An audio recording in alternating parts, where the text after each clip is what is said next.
Сәлеметсіңдер ме балалар? Әдебиет. Әдеби эссе. Ақтан жастың болашағын қалай елестетесің? Балалар, бүгінгі сабағымыздың негізгі мақсаты шығармадағы кейіпкерді өзіндік құндылығы тұрғысынан талдап, әдеби эссе жазу.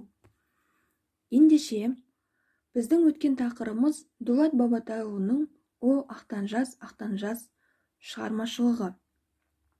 Осы өлеңнің идеясына сай, негізгі мазмұнын түсіне отырып, эссе жазатын боламыз. Ендеше, алдымен өлеңді бірге мәнерлеп оқиық. О ақтан жас, сен де жетер мекенсің, жетімдіктің белінен асып өтер мекенсің. Жарық сәуле көр алмай, ел шаңына ер алмай, сол бойы кетер мекенсің. Жапанға біткен жапырақ, жамылсаң тоңар мекенсің. Жазғы шыққан бүлдірген, соғынсаң тояр мекенсің. Бадана көз, тоғыз тор, сауыт киер мекенсің.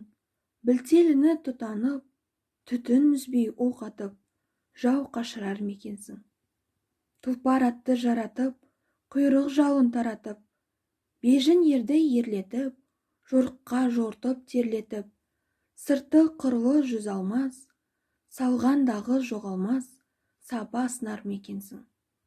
Босағасын борлатқан, керегесін торлатқан, тегер іші манаттан, жібектен ызып бау таққан үйге кірер мекенсің. Тең құрбыңмен теңеліп, шаруа жиып кенеліп, бала сүйіп мал жиып, керсеніңе бал құйып, өмірде сүрер мекенсің. Жетімдіктен өтерсің, шаң бермей әлі кетерсің.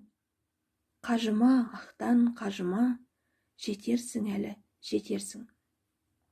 Балалар, бұл өлеңде Дулат Бабатайұлы «Ақтан жас» атты жетім, кедей баланың болашағына деген негізгі үміт арта отырып шығарған шығармашылығы екен. Ендеше, біз «О ақтан жас» өлеңінің негізгі идеясына сай эссе жазуымыз керек. Мен сендерге алдыңғы сабақтарда эссе жазудың әдеби құрылымымен таныстырып жүрген болатынмын. Ендеше, ең бірінші кіріспе бөлім бойынша «О ақтан жас» тақырыбын түсінгенің жайлы айтасың. Яғни, бұл өлеңнің негізгі тақырыбы жетім бала туралы, оның өмірі туралы, оның болашаққа деген артқан үміті туралы өз ойыңды, тақырыбыңды түсінгеніңді жазасың. Одан кейін, бұл тақырып не себепті өзекті екенін ашып жазып бересіңдер. Ал негізгі бөлім бойынша тезис, яғни менің ойымша деп, өлеңге деген, өлеңнен жиған терген өз ойыңды осы жерге сараптап жазасың. Аргумент, өз ойыңды дәлелдейтін шығармадан үзінді. Яғни, айтатын ойларыңды дәлелмен келтіре отырып жазу керексіңдер. Одан кейін қорытынды бөлім бойынша анализ, яғни қорытынды ой жазу. Қорыта келе, бұл өлеңде мынандай тақырыптар қозғалды. Бұл өлеңде мынандай деген сияқты өз ойларыңды қорытындылай алуларың керексіңдер. Ал анализден кейін міндетті түрде эссе соңында ұсыныс тасталады. Жеке ұсыныстарыңды білдіріп кетесіңдер. Ендеше балалар, келесі тапсырманы 66 беттегі 3-ші тапсырма сұрақтарға жазбаша түрде жауап беруді үй жұмысы ретінде аласыңдар.